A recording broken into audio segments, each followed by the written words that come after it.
Llegó el final del año y una de las variables que tiene más inquietos a los ahorradores e inversionistas en Colombia es la evolución de la tasa de cambio, que ha ido trepando en las últimas semanas y que en los últimos días ha estado rondando los 4.000 pesos por dólar, a veces por encima, a veces por debajo, pero sin lugar a dudas con una de las devaluaciones más grandes de las monedas latinoamericanas en los últimos tiempos. Y todo el mundo se pregunta qué es lo que está pasando con la tasa de cambio, qué es lo que va a pasar el año entrante. Para responder a esa pregunta hay que diferenciar factores coyunturales de factores de mediano plazo. En la coyuntura, el elemento que ha inducido esta mayor devaluación del peso se llama incertidumbre por la variante Omicron del COVID-19.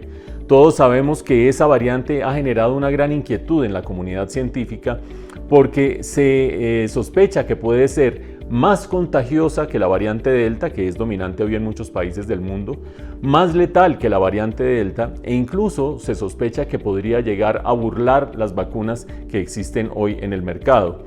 Sin embargo, hay que tener presente que no existe certeza plena sobre esos tres elementos. ¿Por qué? Porque todavía no hay estudios científicos con suficiente representatividad desde el punto de vista estadístico para saber cuál es el nivel de contagio, cuál es el nivel de letalidad y cuál es el nivel de evasión o la capacidad de evasión de las vacunas de esta variante Omicron. Mientras tanto, lo que ha dominado la economía mundial es temor e incertidumbre. Y como parte de ese temor e incertidumbre, han caído los precios de muchos commodities alrededor del mundo, entre ellos el precio del petróleo, y eso ha significado que en economías como la colombiana se hayan reducido las ventas externas y por lo tanto la existencia de dólares. ¿Cuándo sabremos qué va a pasar con esas presiones de corto plazo? Pues cuando empiecen a salir en los próximos días o en las próximas semanas los resultados de estudios científicos que le den certeza al mundo sobre la naturaleza y alcances de la variante Omicron. Sin embargo, cuando uno mira hacia el año entrante, hay que ver un problema que es menos coyuntural y es el déficit externo de la economía colombiana, en concreto el déficit en cuenta corriente, que es la diferencia entre lo que le vendemos al mundo y lo que le compramos al mundo, que es un saldo negativo.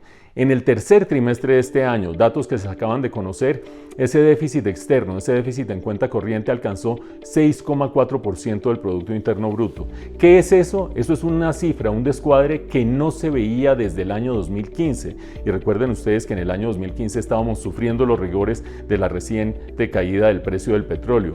Por lo tanto, está descuadrada la economía colombiana en su frente externo y eso significa que se requieren más recursos de financiación externa. Por el momento, terminando este año y arrancando el siguiente, hemos tenido dos fuentes de financiación externa muy importantes.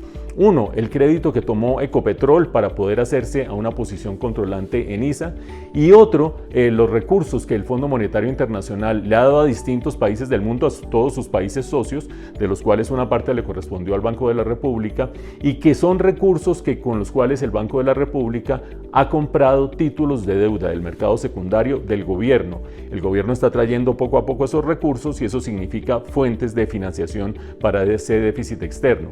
El año entrante van a desaparecer esas dos fuentes de financiación y vamos a ver cómo nos las arreglamos todos para seguir consiguiendo financiación para ese déficit externo o cómo hacemos para cuadrar las cuentas con un elemento adicional que no se puede soslayar y es que probablemente a medida que se aproximen las elecciones presidenciales haya más nerviosismo en el mercado. Ahí están los factores coyunturales que determinan el aumento del precio del dólar y los factores de mediano plazo que hay que tener en mente para que cada cual estime qué es lo que va a suceder y tome unas buenas decisiones.